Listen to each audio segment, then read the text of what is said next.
ব্যবহার করে জুতা ভবিষ্যৎবাণী দেয় দ্বিতীয় পর্ব। উলুট পালুট জুতা। প্রিয় দর্শক, তখন সে বলতে লাগলো যে আমি আসলাম মুসির হাত থেকে জুতাগুলো নিলাম এবং ভালো করে দেখে বললাম যে বাবা যান, এখানে আরও কিছু সেলাইয়ের কাজের প্রয়োজন রয়েছে বলে মনে করছি। সুতরাং তিনি আমার হাত থেকে জুতা নিল এবং সেলাই কাজে ব্যস্ত হয়ে গেল এবং তার থেকে আমরা বিদায় নিয়ে বাড়ির দিকে রওনা দিলাম। বন্ধুর বাড়িতে এসে আমার সরু সামান গোছাতে লাগলাম।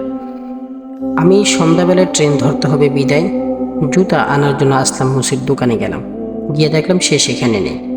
সুতরাং তার সাগরিদ যে ছিল তার কাছে জুতা চাইলে সে জুতা দিতে অস্বীকার করে, বলল যে আমার গুরু এসে আপনাকে নিজ হাতে জুতা দেবে। সুতরাং আমি তাকে বলতে লাগলাম যে দেখো, আমার ট্রেন চলে যাবে, আমি অত দ্রুত ট্রেন স্টেশনে পৌঁছাতে হবে। সুতরাং বেশি জোরাজুরি করার পরে ওই সাগরিদ 3 জোড়া জুতা বের করলো। সেখান থেকে আমি আমার জুতা চিহ্নিত করে নিয়ে চলে গেলাম। বাড়িতে যাওয়ার পরে জানতে পারলাম যে আমার জার্মানি যাওয়ার সমস্ত ব্যবস্থা হয়ে গিয়েছে। সুতরাং আমি আসলাম মুসির কথাগুলা মনে মনে ভাবতেছি আর বিমানবন্দরের দিকে যাচ্ছি।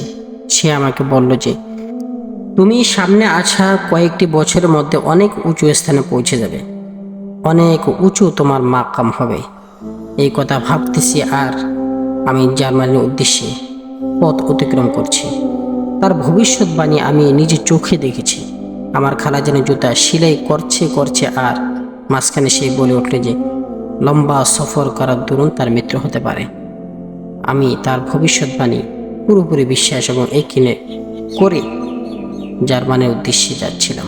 আমি জার্মানিতে যাওয়ার পর কোনো একটি দুর্ঘটনার মধ্যে পড়ে আমার 5 বছরের জেল হয়ে গেল।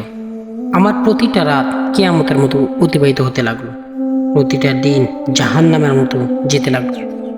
আমি মনে মনে ওই আসলাম মুসিকে খুবই গালমন্দ করছি, অভিশাপ দিচ্ছি। এই সিদ্ধান্তে উপনীত হলাম যে যদি আমি দেশে ফিরে যেতে পারি, সোজা ওই আসলাম মুসির নিকট যাব। তাকে গিয়ে জিজ্ঞাসা করবো যে সে এরকম অদ্ভুত উল্টোপাল্টা কথা কোথা থেকে শিখছে, কেন এরকম ভবিষ্যৎবাণী সে করছে।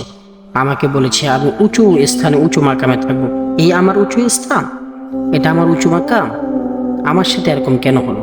সে মানুষকে এরকম মানুষের সাথে এরকম ধোঁকাবাজি কেন করতেছে?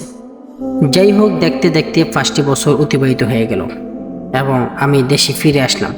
সোজা ওই আসলাম মুসির নিকট চলে গেলাম। আসলাম মুসির সামনে গিয়ে যখন আমি দাঁড়ালাম, তখন সে অদ্ভুত দৃষ্টিতে আমার দিকে তাকিয়ে রইল। আমি রাগে ক্ষোভে গুসায় তার পুরনো জামার কলার ধরে টেনে সোজা দাঁড় করিয়ে ফেলেছি এবং তাকে চিল্লিয়ে চিল্লিয়ে বলতেছি, এই ধোঁকাবাজ, এই লম্পট, তুই আমাকে এই সমস্ত কথা কেন বললি? আমার এরকম ভবিষ্যৎবাণী কেন করলি? আর আমার এরকম দশা কেন হলো? তখন সে আসলাম মুসি আমাকে বলে উঠল, বেটা ধৈর্য ধরো, মাথা ঠান্ডা করো। তোমাকে সেদিন আমার সাগরিদ যখন বলল যে আমার গুরু এসেই আপনাকে জুতা দিবে, তখন তুমি এরকম তাড়াহুড়ো কেন করলে? তোমার কি পুরোপুরি বিশ্বাস আছে? তুমি সেদিন নিজের জুতাই নিজে নিয়েছ।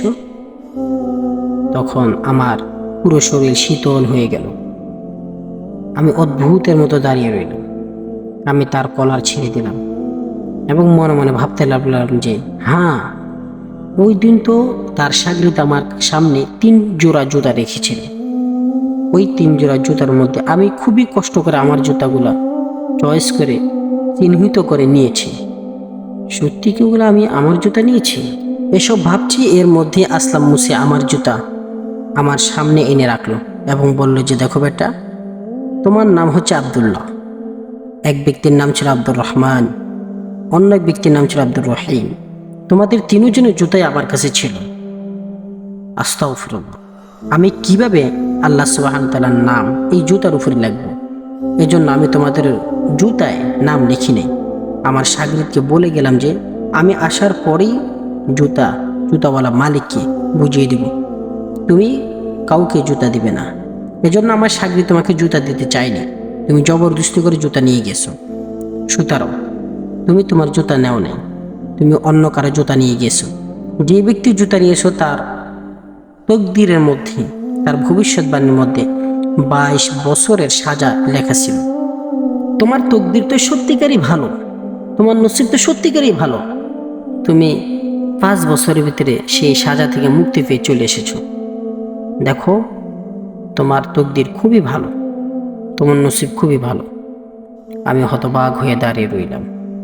আমি মদহুশ হয়ে গেলাম, এ কি হলো আমার জীবনের মধ্যে। সুতরাং আমি আমার জুতা নিয়ে চলে আসলাম। কয়েক মাসের মধ্যে আমার চাকরির ভিতরে এত উন্নতি আমি করতে লাগলাম যে যা বলে বোঝাতে পারবো না। কিন্তু আমি আসলাম মুসির ভাষা, আসলাম মুসির ভবিষ্যৎবাণী, আসলাম মুসির কথা এখনো বুঝতে পারি না। কি এরকম জিনিস সে জানে, কি এরকম উপায় তার কাছে আছে যার দ্বারা সে এরকম ভবিষ্যৎবাণী করতে পারে।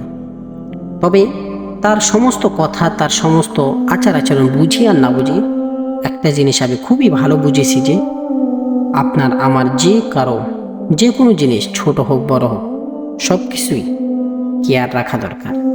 সমস্ত জিনিসগুলোই যত্নের সাথে ব্যবহার করা দরকার, যত্নের সাথেই নিজের কাছে রাখা দরকার।